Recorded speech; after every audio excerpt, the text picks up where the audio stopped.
I think. Say something. Oh, no, we don't have anything there. Brooke needs a little more volume, but we'll have her hitting golf balls if we can't get that to work, Chris. We're all good. Brittany and I are going to stay here and freeze off to the side. That's our job. Brooke, try it again. Can we hear you? Hey guys. No, we still can't. That's okay, we'll speak for Brooke. Right? We'll make her say anything we want. That'll be fantastic. So I asked the girls kind of a funny little question. As Brooke gets ready, just hit a few wedges, Brooke, and take your time. Everybody wants to watch you hit it, of course. Laundry. That's got to be one of the biggest headaches for you guys, right? Is laundry. How do you do that? Yeah, that actually is very tough because, we travel week in and week out and we never really go back to a place where we can switch out our clothes. So we usually just travel with, I guess, a little more than a week's worth of shirts and pants and everything. So we have to find somewhere to do our laundry, and generally hotels, sometimes they have laundry facilities, so we try to use those, but it's not your favorite thing you want to do when you come home after a long day is do your laundry. But when mom comes with us, we love it because she does it for us. And then when we're in Asia, a lot of the hotels we stayed at have laundry service, so we got it done there, but it costs a lot. Like I think we paid $200 one time to get our laundry done for a week. So, but sometimes it's just what you have to do. And do you guys do the same outfits? Like, you have a Monday, Tuesday, Wednesday, Thursday, Friday, does Brooke as well? Do you get tired of them?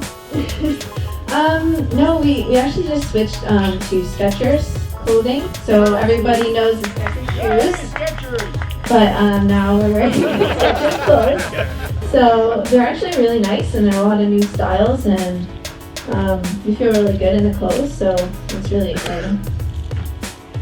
Very cool. Okay, a wonderful little. Is this typical? You've been watching this a lot. What Brooke is doing here, a little bit of core flexibility work to loosen up. And Brooke says she hasn't hit a ball in a couple of days, guys. And did you come home on a red eye? Yes, we took a 12:20 a.m. flight from Mexico City into Toronto. So it was actually only a 4.5-hour flight, which was surprising because I thought it'd be longer. But it was really hard to sleep, so I think we only got 3 hours of sleep. And Brooke lost in the round of 16. She told me inside it was your fault. And no one else was in the room. No. So lost out in the round of 16. And when things like that happen, I guess that's the only match play of the year. But do you then change your flight, or you stay in the city for, like, if you miss a cut, which rarely happens with you guys, but do you stay in the city for an extra couple of days? You just rearrange your flights? How does that work? We try to rearrange our flights, but with last week being match play, and you never know when you're going to get beat out, we actually didn't book our return flight until the day we lost. So it's a little bit risky because you don't want to necessarily get stuck in Mexico. But we ended up being able to find a direct from Mexico City to Toronto, which wasn't too bad. But one of the main search apps that I used to find flights, when I looked on Saturday after we lost, it said the only way to go home was through London, England. So we were going to go Mexico City, London, England, and back to Ottawa, which is just crazy. But luckily I searched on another site and I found a much better option.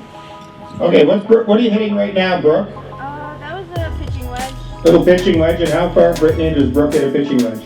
I don't even know if she'll know that.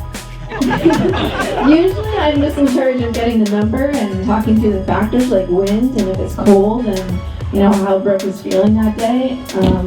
So she is usually in charge because she can hit her pitching wedge hard, or she can hit a little soft pitching wedge, or she can hit a 3/4 shot. So usually, I don't tell her what club to hit. She calls what club, but I think she hits her pitching wedge around 120. Last week in Mexico though, because the altitude is so high, she hit her pitching wedge like 135. Well, that's cool. So, how long does it take you on a Tuesday or a Wednesday, if you get there a little later, to figure out all those yardages? Because you're up and you're down and you're in other hemispheres and you got different humidity conditions. How tough is that? Yeah, that's one of the first things we have to check. Now that we have traveled a lot, we're a little bit more used to what's her base number, and then we know when we go to Mexico City, which the air is really thin and you're up high in the mountains, the ball is going to fly really far. So we already know that it's going to go further. We just need to sort of narrow it in. So we'll do some testing on the first couple days we get there and say, I'll go out on the range or I'll try to shoot with a laser and see, that pitch match carry 132 instead of normal 120, and we'll just base everything off of that. And what about driver distance? We're going to see it in a few minutes here. By the way, everyone, interesting, I was looking at those clubs. Love the grips. Who's in charge of the design here? All the different colors. That's really cool. Is that you, Brooke, or is that Brittany? Am I right? Hey, you're working. So last year I went to Ping and wanted, a little bit more color with my clubs, so they customized the end of my grips. So you can see purple, blue, and orange here. That's very cool. With my new wedges, they designed them. So I've been after black shafts for a while. So these are custom shafts for me. So it's the same as this silver one. Sorry, but it's black, just because I like color black, I guess. And then they customized the back of it, so it has BH all over it. Sorry, so you can pass it around. Sorry. That's okay, just getting a little close to the speaker, Brooke. Very cool. Don't hurt those, everybody. And if I see anyone running towards the parking lot, we'll be chasing you. And then, Brooke. Go ahead, Brooke, sorry. And so then I love color, and I was walking through Ping headquarters in Phoenix, Arizona, and I saw this color up on the wall. So then I asked them if they could make me this putter. So it's the only one like it on tour, and the only one that Ping has. So it's pink, and then it has, Henderson, BH, everything on the bottom. So I've had 20 little girls asking me if they can get that color putter. We've had a lot of requests for that putter, so guard it closely today. All right, let's see some longer ones, Brooke. We'll get you going here, and then we'll let everybody warm up, and we'll warm you up inside. Holy smokes. Although no wind, I think we got pretty lucky, everybody. The forecast as of 2 days ago was rain and snow today in 3, so I think we'll end up pretty good out there. I know the greenskeepers managed today to get out and cut and roll the greens. They're still not going to be Augusta National-like because of the weather we've had, of course. And we actually have, for those who don't know, or just here for the clinic, there's 4 holes underwater here. I'm talking a foot underwater with fish swimming across the fairways. Down in the back part of the golf course, it's basically off Constance Creek, which is flooded. So it's been a very challenging setup for us. All right, here she comes with the famous 48-inch driver. Brooke, what's the head and the loft on it? I think it's 8.5 degrees and extra stiff shaft. All right, let's see it, Brooke. Have you tested any shorter ones, or is it always just 48, Brittany? Have you? And when she's on the testing range at Ping, are you right there beside her? Yeah, I was there. A couple of years ago, she used a little bit shorter one. I think it was 47 inches. But when we switched to the 48, she saw improvements, and she's still able to hit it straight. And when you can hit it straight and gain a little distance, it's fine. Brian is right. And how far are we driving the ball these days, Brittany? Well, in Mexico, about 300 yards. Wow. Yeah, it was going forever down there. Here, probably 260, 270. That's still long. And where does that stack? Great shot. We'll get you another tee, bro.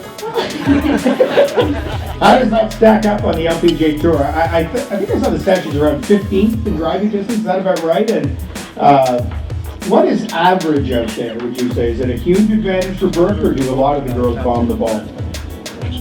I would say a lot of the top players hit it out there pretty far. I would say maybe the average is 245, 250-ish. So Brooke's up in the 265, 270 range. So it's definitely an advantage. You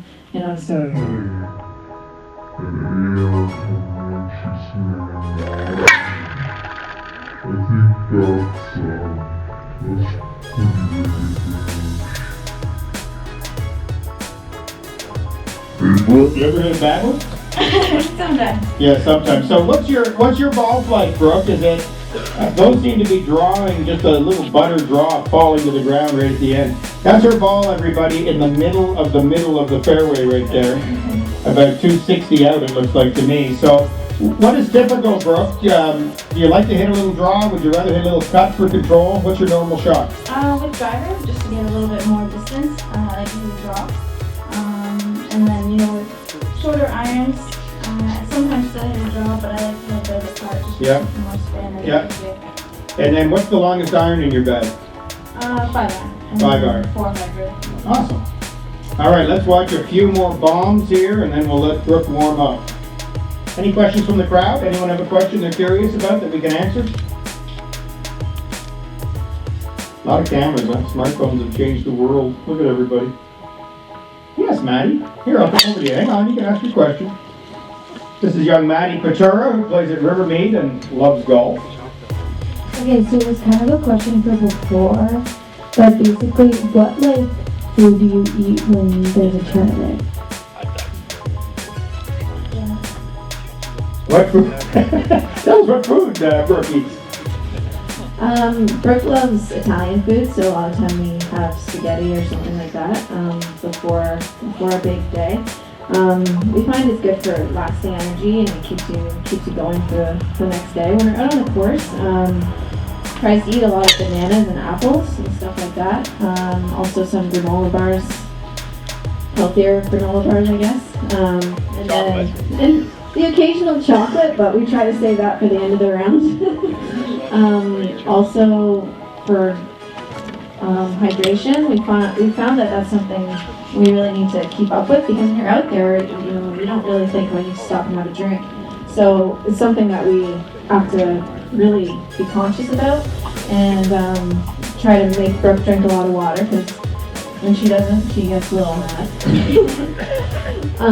And then so we drink a lot of water, and also BioSteel, which is really good for focus. So we'll try to have a BioSteel as we make the turn and head to number 10. That's awesome. Looks like you're swinging pretty well, Brooke, huh? You happy with all those? Yeah, they're actually really good, and I haven't hit balls in 2 days, which is really strange for me, so I was a little concerned before I got out here, but it's going pretty well. Well, you look like you're in top physical shape. The two of you are in great shape. You guys get into the gym at the different hotels? Is there a program? Brooke, I'm looking at your back. It looks so strong. I'm getting a little scared. Unbelievable. Really fit. So, how do you guys do your workouts on the road? Usually they have a gym designated for the players, so it's either at the hotel, or sometimes the golf course has one, and if they don't have a good facility, then usually they'll give us gym passes just for the week to a local gym, which we don't use all that much, just because, as Brooke said, inside she doesn't like to do too much during the week of a tournament, just because you can lose your feel if you're doing a lot of arms and stuff like that. So she'll just do some short stuff on like an exercise bike and keep your legs really strong. And then for Brooke too, her hips sometimes get really tight, so it's really important for her to stretch a lot, especially when you're traveling, sitting on an airplane a lot, sitting in a car. You just have to make sure you keep really loose. Well, we're going to move along, okay? Sorry. Go ahead quickly. What are the lops of your wedges, Brooke? Lops, I have a 40, or a pitching wedge, and then I have a 49 degree, 53 degree, and 58. Great stuff. Okay, everybody, let's give Brooke and Brittany a great hand. Awesome morning again with the girls. We're so thankful to have you back.